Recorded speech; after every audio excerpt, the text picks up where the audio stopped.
கோயம்புத்தூர் மக்கள் குடத்தோடு கொண்டு வந்து காவல் நிலையத்தை முற்றுகையிட வைத்திருக்கின்றார்கள். இதுதான் இப்ப இருக்கக்கூடிய ஆட்சியாளர்கள் செய்திருக்கக்கூடிய சாதனை. மாத்தோங்க ஐயா, மாத்தி காட்டும். நாங்க கொடுக்கிற ஜல்ஜீவன் திட்டத்தையும் பண்ண மாட்டோம்.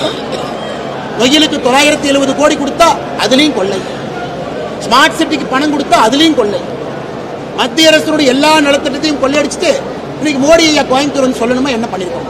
என்ன அநியாயம்.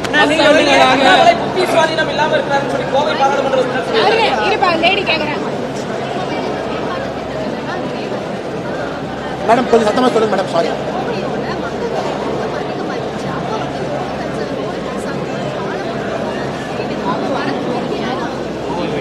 மேடம். அதாவது there is a term mindless expansion, mindless construction அப்படிம்பாங்க. ஏன் ஒரு வேலையை செய்யறோம்னு தெரியாம ஒரு வேலையை செய்யறது. இன்னைக்கு கோயம்புத்தூருடைய பாலம் பார்த்தீங்கன்னா பரமபத பாலம்.